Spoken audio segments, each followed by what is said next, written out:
안녕하세요. 일반고등학교 군포박쌤입니다.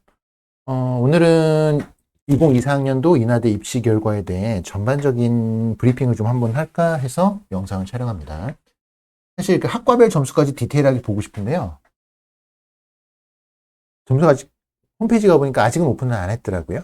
아직은 오픈을 안 했는데 아마 이제 그 인하대에서 입시 설명회 하면서 오픈했던 자료가 있어서 그 자료 가지고 입시 결과를 대략적으로 한번 말씀을 좀 드리고 어떤 요소가 이런 영향을 미쳤는지 학종 준비하는 사람들은 어떤 특징이 있었는지 이런 것들을 좀 같이 보시면 좋을 것 같아요.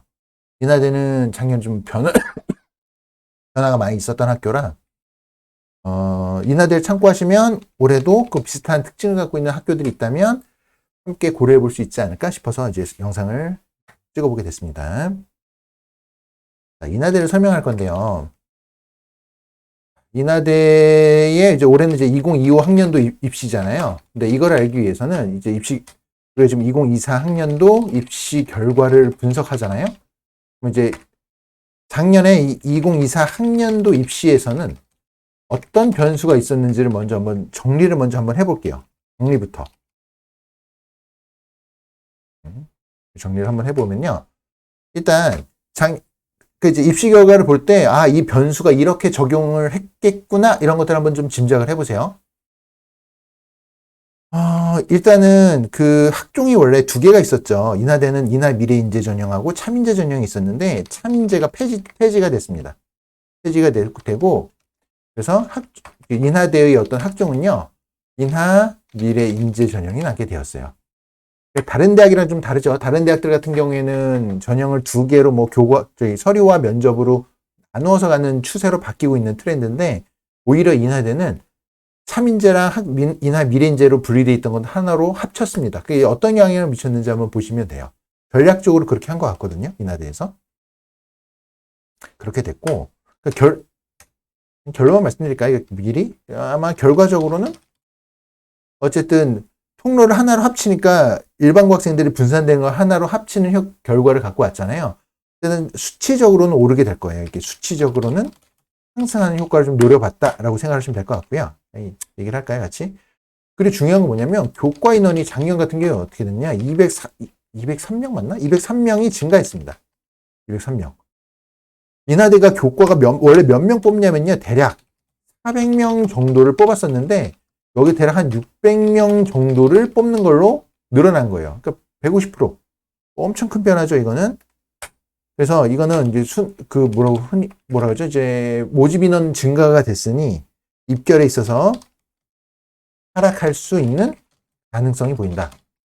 품고 있었다. 이렇게 이제 작년 기준으로 평가를 할 수 있었고요. 그리고 수능 최저에 있어서 인문 계열의 변화가 있었습니다. 어떤 변화가 있었냐면 2합 5라는 수능 최저에서 2합 6으로 완화가 됐어요. 근데 사실 인하대 손실이 세긴 셌어요. 이과는 그대로. 이과는 2합 5 그대로 유지. 그리고 우리가 인하대 하면은 갖고 있는 이미지가 있잖아요. 공대의 이미지.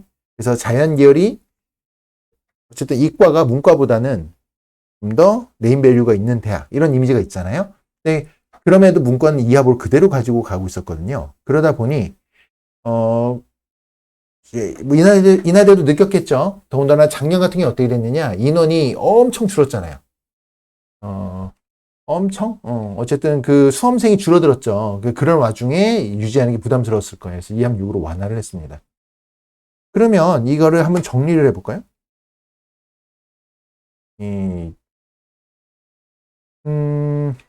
개인적으로 그래서 저는 그 작년 구조가 어떻게 단순 구조로 한번 정리를 해보자면 이거를 단순하게 정리해보자면 학종은 하나 합쳐지고 교과 같은 경우에는 문과대 이과를 좀 나눠서 봐야 되는 상황이 된 거죠. 문과 같은 경우에는 최저 완화대 모집 인원 증가가 그 어떤 입결의 상승과 하락 요소로서 맞부딪히는 요소로 작년에는 있었고요. 이과 같은 경우에는요. 단순히 모집 인원 증가라는 요소밖에 없었습니다. 그러니까 작년에 이게 산술적으로 놓고 보면은 이게 어떤 결과 가져왔냐면 이과는 지원 타이밍이었던 거죠. 이과는. 그냥 좋은 것밖에 없잖아요. 실제가 완화된 것도 없고. 예. 그리고 수능이 끝난 이후에 생각지 못한 변수가 추가됩니다. 생각지 못한 변수가 추가된다. 어떤 변수가 추가됐냐면 우리가 원서를 접수하는 시기는 보통 이게 이제 우리 이제 상담을 하고 그러면 7, 8월, 9월 상담하면서 원서를 접수하잖아요. 수시원서. 그때까지만 해도 분위기가 어땠느냐? 작년 분위기는 어땠냐면 작년 원서 접수 전에는 수능이 쉽게 나올 거야. 이런 분위기가 팽배했었어요. 기억나시죠? 작년 고3 여러분들 또는 학부모님들이 계셨다면 왜냐면 이제 킬러 문항 못 내게 뭐 이런 것 때문에 수능을 쉽게 수능 쉽게 나면 어떻게 되냐면 원래는 수능 뭐라고 해야 될까요? 수능 최저 충족률이 상승하지 않을까?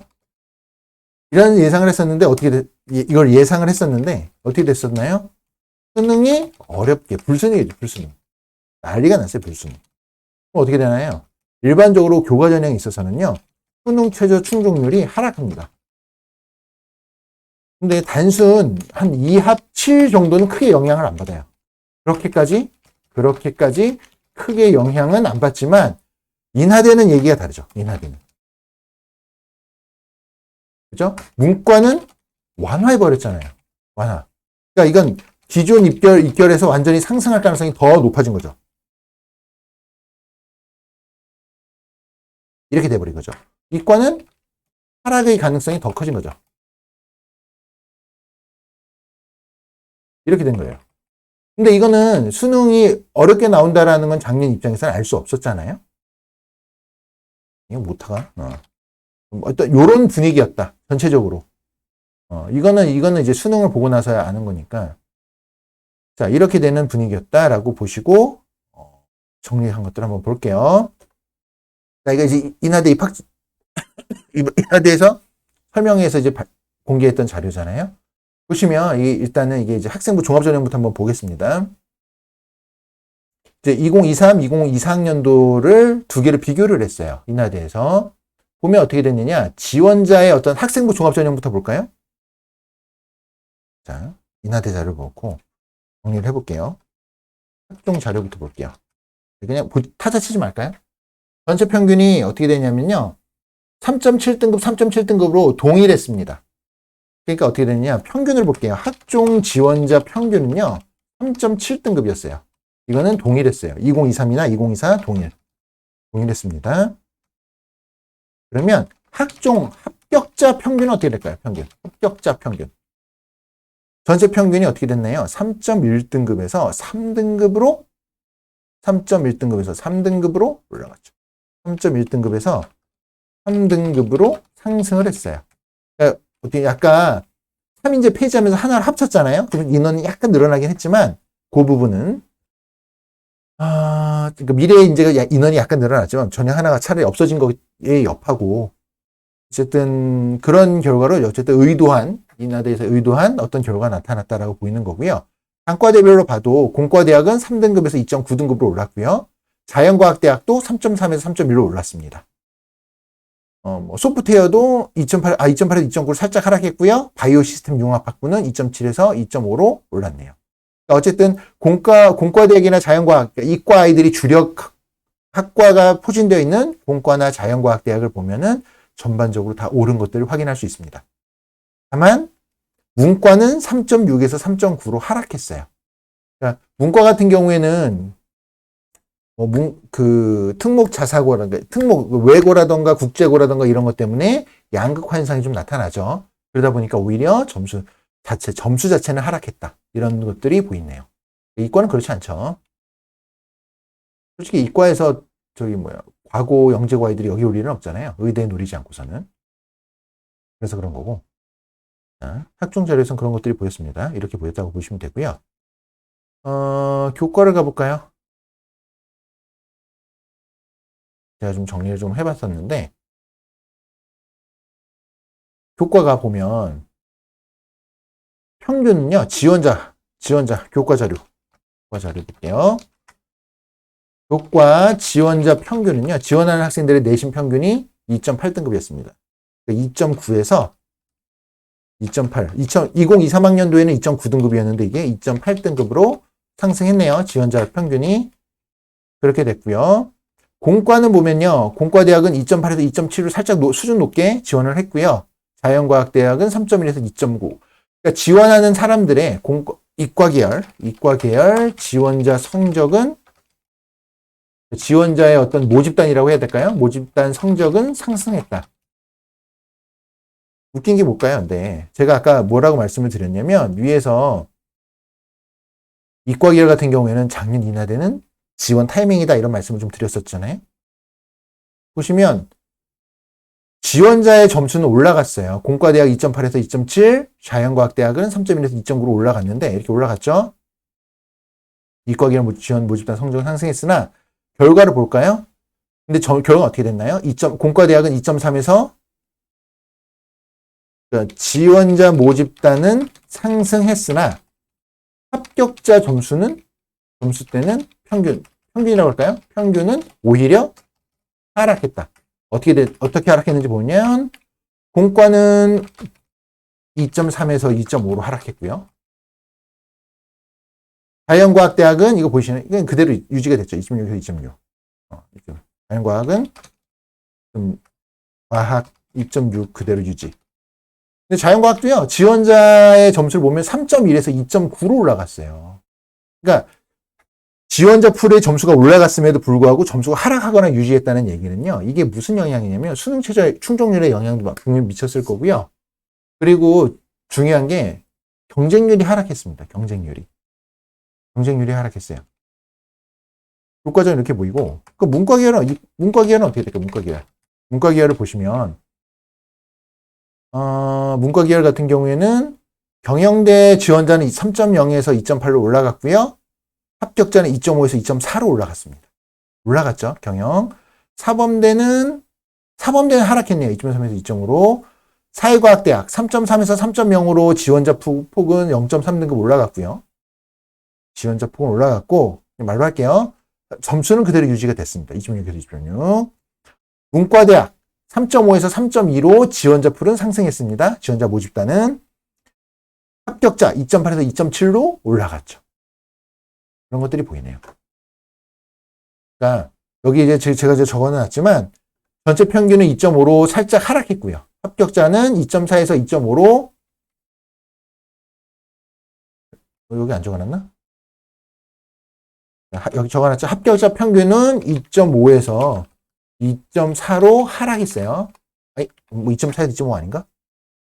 2.4에서 반대로 적었네. 2.4에서 2.5등급으로 평균 지원자도 평균 합격자의 평균은 하락했고요. 그러니까 전체적으로 이렇게 문과는 유지 내지 상승, 이과는 다소 하락 이런 분위기가 보여집니다.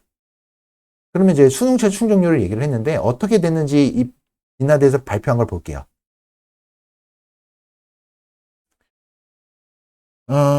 충족률이 문과는요. 와우. 51.5%에서 71.8%로 20% 상승했습니다. 엄청나죠? 수능 치지 말까? 메커니즘 보이시죠? 눈으로 볼 수 있으니까 인문은 51.5에서 71.8로 수능 최저 충족률이 20% 상승했습니다. 어마어마하죠. 그러니까 2합 5에서 2합 6으로 가니까 아무리 수능이 불수능이었다 하더라도 이 수능 최저 충족률 자체는 크게 상승한 거예요. 자연계열은요. 의예과 제외하고 보면은 52.3에서 47.9%로 대략 4, 5% 정도 하락했네요. 근데 골 때린 게 뭐냐면요.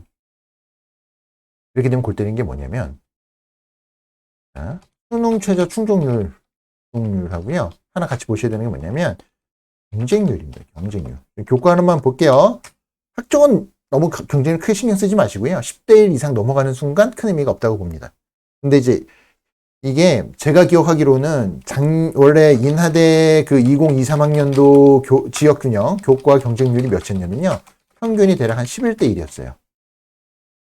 근데 2024 학년도 교과 경쟁률이 어떻게 바뀌냐면요.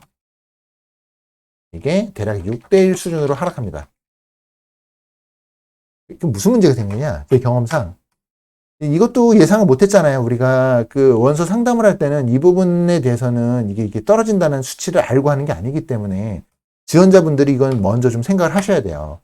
11대에서 6대로 떨어졌죠. 경쟁률 크게 하락했죠. 거기다 수능 최저가 2하 보면 센 편이잖아요. 수능 최저 충족률이 하락했잖아요. 두 가지 요소가 합쳐집니다.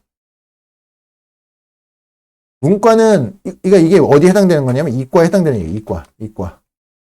문과는 이렇게 안 됐잖아요. 이과 이렇게 됐잖아요. 그럼 무슨 일이 생길까요? 의외로 상위권 학과에서 펑크가 터집니다. 이게 논리적인 데이터가 있는 게 아니에요. 경험. 그러니까 생각지 못한 펑크가 막 나와요. 작년에 아마 그렇게 올해도 그렇게 떨어진 학과가 아마 나올 거예요. 2023년도 입시에서도 지금 홈페이지 들어가서 이거 찾아보려고 그랬는데 없더라고요. 없더라고요. 그래서 그러니까 2023 학년도에는요, 3등급 벗어난 학과가 조선해양공학인가? 이거 하나밖에 없었어요. 이거 한 개밖에 없었음. 밖에 없었는데, 어떻게 돼요? 2024 학년도에는요. 학년 고3들 지원 결과에는요. 3등급 벗어난 학과가 많이 증가했을 거라고요. 이렇게 됐을 거라고요. 증가했을 거고요. 그리고 예상치 못한 상위권에 있던 학과들의 어떤 하락세가 나왔을 거라고요. 틀림없습니다. 틀림없을 거예요. 이런 식으로 나왔을 가능성이 되게 높아요. 이과 교과 전형에서. 인하대.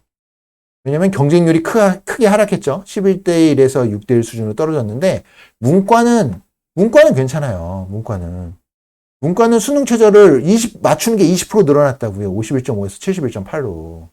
근데 이과는 오히려 하락했잖아요. 문과는 수능 최저 완화해서 버텼는데 이과는 그게 안 됐다. 그래서 이렇게 됐다. 이렇게 나왔을 확률이 높다. 이런 부분을 생각을 하셔야 됩니다. 그래서 이렇게 냈고, 그래서 결론은 어떻게 되냐? 올해 2025 학년도. 그래서 어쨌든 오늘 이제 많이 볼 거다. 그러니 조심해라. 조심해라. 특히 하락한 학과들 조심해라.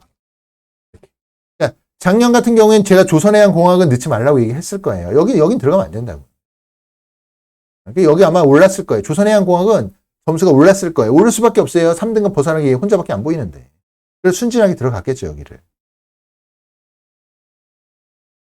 어찌됐든 그랬을 것 같고요. 자, 그 다음에 학생부 종합전형 얘기를 해볼게요. 학생부 종합전형. 이거는 하나만 얘기할까요? 이제 인하대 같은 경우에 뭐랄까, 인하대의 어떤 학생부 종합전형은요, 엄청난 전공적 합성 이런 걸 보는 느낌은 아니에요. 그 정도까지는 아니고 그냥 물론 좋은 거 뭐 깊이 있는 막 심화 탐구 하면 좋죠. 하면 좋은데 일반고에서 그게 쉽지 않잖아요.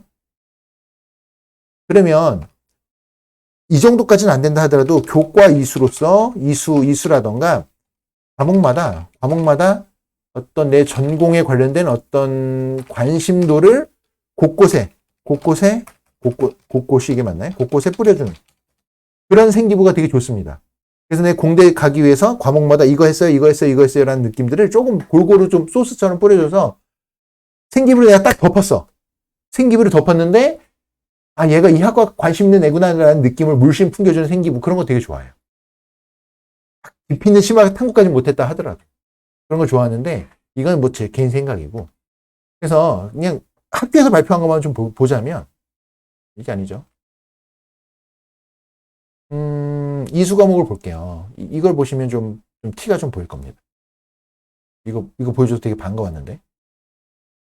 이게 뭐냐면, 공과대에 그 합격한 학생들의 그 이수 과목, 투 과목은 뭘 했는지, 뭐 이런 것들 있죠.